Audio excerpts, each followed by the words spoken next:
Hello, everyone. I'm Grandpa from Grammy and Grandpa Read, and today we have a special book. That's What Leprechauns Do by Eve Bunting and illustrated by Emily Arnold McCully. It's almost St. Patrick's Day, so we wanted to make sure we got a whole bunch of St. Patrick's Day books. So here we go. It's by the Clarion Books of New York. The three leprechauns sat under the chestnut tree. Ari looked up at the cloud-filled sky. "It's coming," he said, "and there's work to be done." What do you think's coming? Boo and Call put on their red shoes and their caps and strapped their packs to their backs. "We're ready," Boo said. "But why is it always us that has to put the pot of gold at the end of the rainbow? Especially since not a single soul ever finds it," Cole added. Ari looked from one of them to the other. "Don't be asking," he said. "It's leprechaun duty, so it is. And fellows, remember, it's coming, so there'll be no time for mischief along the way." They walked in line, the one in front of the other one behind. No mischief along the way," they chanted. But when they got to Ballybunion Farm, they saw Mrs. Ballybunion's cow, Pansy, standing in the field.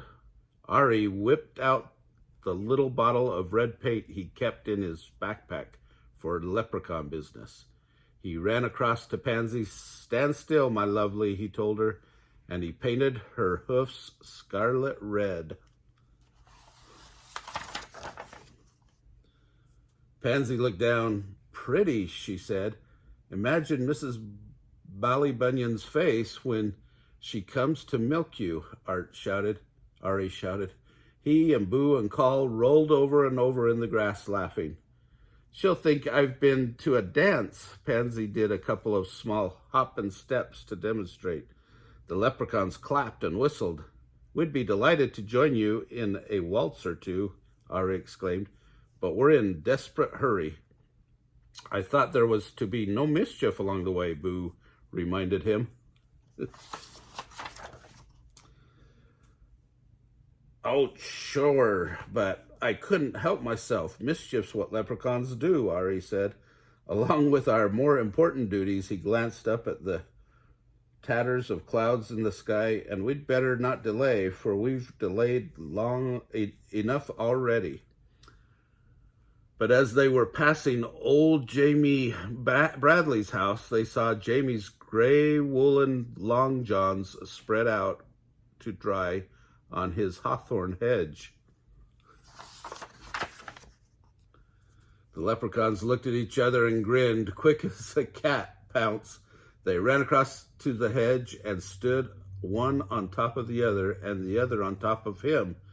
Ari reached up and tied the two long john legs together in a tight knot. They almost fell off each other, they laughed so hard. "It would be great all together to stay and watch old Jamie try to put his legs into those," Boo said. "But it will be a month of Sundays before they're dry, and we've got no time to waste."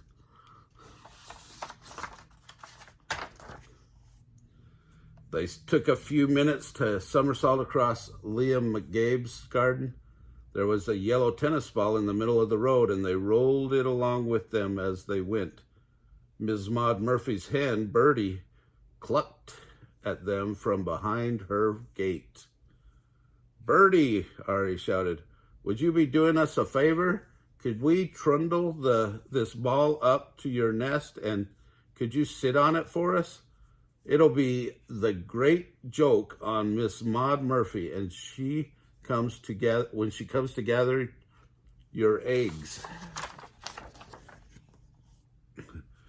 Birdie put her head to one side. "It's not going to be easy sitting on that, but the three of you were so good to me scaring that fox away from my hen house last night. I'll do it." Call stretched up and patted her wing. Thank you, Birdie. They squeezed themselves through the gate and tumbled the ball with them. Then they heaved it up and into Birdie's nest. She gave a trial sit on it.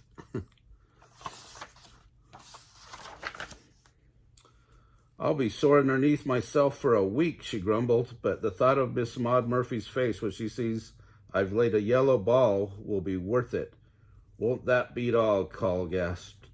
The three of you can't help making mischief, can you? Birdie asked. That's what leprechauns do, Ari told her. Along with our most important duties, he stopped. Is that a spitting of wet I feel? 'Tis. Boo stared up at the sky where the sun was flickering through the heavy clouds. A thin, cool rain had started to fall. Hurry, hurry, Ari ordered. It's come. We can't be late. They pulled their green slickers from their backpacks and settled their caps low to their ears. Anybody seen them racing along the road would have taken them for 3 green leaves, but they were leprechauns and they had work to do. Get them out, boyos, get them ready, Ari said. He took their little spades from their backpacks. Then they stopped for a minute to look up at the rainbow. Blue, green, and yellow and pink that was arched across half the sky. There it is, Ari said with satisfaction. Come on. They dashed across Pattywhacker's bog, found the place there where they had kept the pot of gold buried for just such a rainbow occasion, and dug it up. Ari stood in the middle of the bog. Here, he said. The three of them placed the pot of glittering gold in just the right spot and watched the rainbow curve itself all the way down till it ended on top of the pot. The leprechauns settled themselves to wait. They tootled some grass stalk music, threw raindrops at each other, and ate the rose hips they'd brought for snacks. They waited long, but nobody came. Once again, nobody came. You'd think somebody would find it, Call complained. Somebody will someday, Ari said. Maybe we should put up a sign, Boo suggested. Pot of gold this way. No, said Ari. That's not how it's done. There's a bit of magic to the finding and a bit of luck and a bit of imagination too.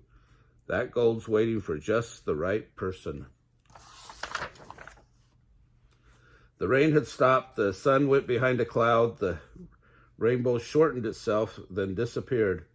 No use waiting any longer. Cole took off his cap and wrung the wet out of it. If we hurry, we could be in time to see Miss Maud Murphy discover Birdie's big yellow egg, he said. Boo laughed. Won't that be the great thing to see? All right, then, Ari said. I'll put a rush on this. They buried the pot again in its usual place. Ari patted the smooth down bog dirt. Don't worry, Pot, he whispered. We'll be back to get you on the next rainbow day. Now we're off again to see what new mischief we can find, for besides our important duties, that's what leprechauns do. Looks like she found the tennis ball under the hen, and there's the 3 leprechauns. She doesn't look too happy. And that was the end. But here's a little page that says, about leprechauns. According to legend, the leprechaun is a tiny elf found only in Ireland. Most leprechauns are shoemakers to the fairies, who pay them gold for their work. The leprechauns, or little people, store their gold in pots and often bury one at the end of a rainbow. Since leprechauns love more than anything to play tricks, this may just be another one. The gold at the end of the rainbow has not been discovered yet. But if you find a leprechaun and pick him up, he must tell you where his gold is hidden. That is leprechaun law. So look for leprechauns in Ireland near clear springs of water, or close to large rock formations, or at the end of a rainbow. Listen for the sound of of tiny hammers tapping, or elfin pipes piping as small voices sing a fairy song. And maybe, just maybe, you will find the leprechaun's pot of gold. Anyway, hope you like that story. Remember to like and subscribe, and join us again.